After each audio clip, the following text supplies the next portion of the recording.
वाटलं नव्हतं की बक्षीस मिळेल म्हणून. आईना खूप म्हणत होते का जायचंय गावामध्ये आणि त्यांनी प्रोत्साहन दिलं. त्यांचे पण धन्यवाद आणि सगळ्या गावाचे पण धन्यवाद. अँकर बद्दल काय वाटतं?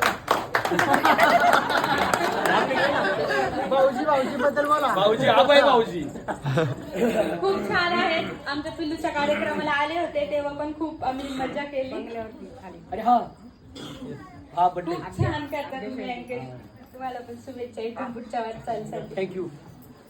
पुढे छान झाला कार्यक्रम. मंडळाचे आभार. खरं तर मंडळाने दादांना बोलवलं याबद्दल मंडळाचे आभार. दादा कंटाळा नाही आला कार्यक्रमाला. एक नंबर वाटला कार्यक्रम. मी खरं तर या कार्यक्रमासाठी खूप एक्सायटेड होते कारण मी आजपर्यंत कधी होम मिनिस्टर खेळली नाही आहे आणि ह्याच्या आधी मी इंद्रदादाला पण फोन करून खूप सतावलं की काय गेम असणार, पण मला माहीत नव्हतं एक क्ल्यूज आहे. पण अभयदादांनी खूप छान घेतला. तुम्ही नेहमी यावे इकडे अशी माझी विनंती आहे तुम्हाला. आणि मी इथे जिंकली आहे ते फक्त आई आणि बाबांमुळे, कारण सकाळी खेळायच्या आधीच बाबांनी मला सांगितलं की मला विश्वास आहे तू जिंकणार आहे आणि आज ते जिंकले ते त्यांच्या आशीर्वादामुळे जिंकले. सर्वांना धन्यवाद. सगळ्यांनी मला प्रोत्साहन केलं त्याच्यासाठी सर्वांचं अभिनंदन. सर तुम्ही असं नाही सांगितलं. तुमचा कार्यक्रम मी भरपूर वेळा पाहिलेले आहेत मोबाईलवरती, म्हणजे प्रत्यक्षात नाही पाहायला मिळालं.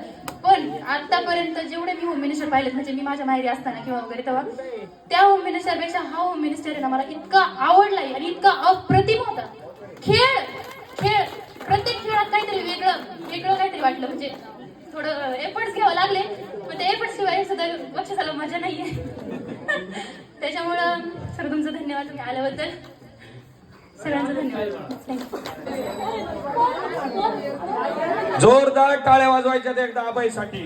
सन्मान चिन्ह देऊन या ठिकाणी आबाईचा सत्कार केला जातोय.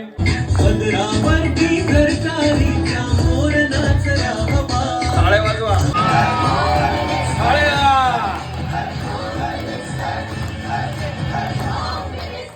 अध्यक्ष सर्व सभासद यांनी आग्रह धरला आणि माझ्यासारख्या छोट्याशा निवेदकाला आपल्या गावामध्ये कार्यक्रम दिला, त्याबद्दल मी धन्यवाद देतो.